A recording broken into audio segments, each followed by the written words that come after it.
Hi, my name's Gabi Lockwood. I'm an acute medicine consultant at the Royal Cornwall Hospital. I'm also Treatment Escalation Plan lead for the Trust.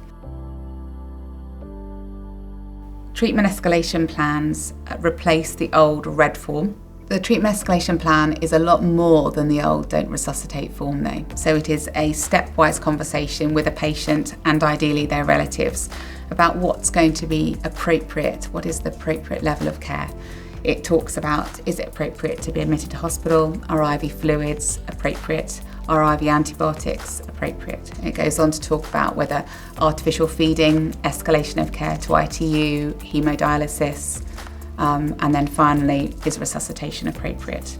The current form that we use in Cornwall is shared across all the trusts and by GPs as well. And we're really fortunate to have that agreed policy in Cornwall.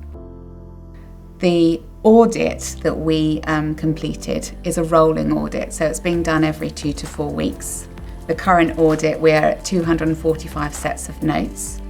So we inspected every set of notes to see how well the form was completed.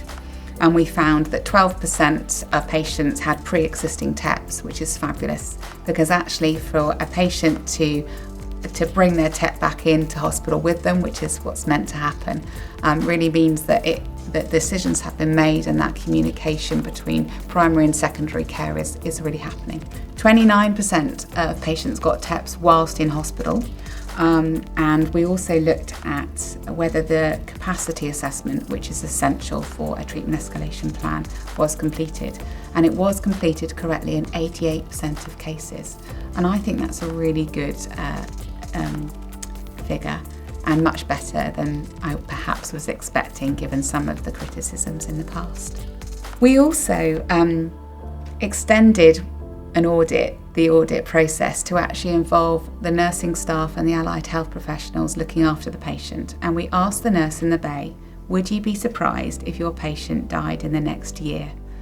We really wanted to start empowering our experienced nursing staff to have a voice and to be putting together everything they've perceived about their patient and ensuring that we've got an appropriate level of escalation in case a patient should deteriorate. Interestingly enough, 67 patients were rated as might have problems in the next year by the nurses. 13 of these already had TEP forms, 9 then got a TEP form, that's good, but 25 didn't. And I feel this represents a missed opportunity, but also give us something to work on with regard to our rolling audit cycle and how to plan some interventions and some changes to treatment escalation plan policy. Now, I've said it's a rolling audit, so it is exactly that. And in the meantime, we are doing more education training programs for the junior doctors, hoping to roll that out for the consultants as well. But I'd also really like to see the development of clinical deputies, and that means nurses being trained up in having treatment escalation plan discussions to the level of an F2 doctor, and being able to complete these TEP forms. Now, my colleagues in the community have already started this, and I think this is fantastic.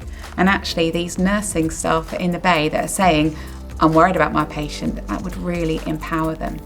We're also hoping to roll out the audit further. It's already started on the trauma wards, hoping also to get into surgery. And if you are working in one of those areas and you'd like to become involved, then please email me and email your governance lead. And let's make TEP better. Thank you.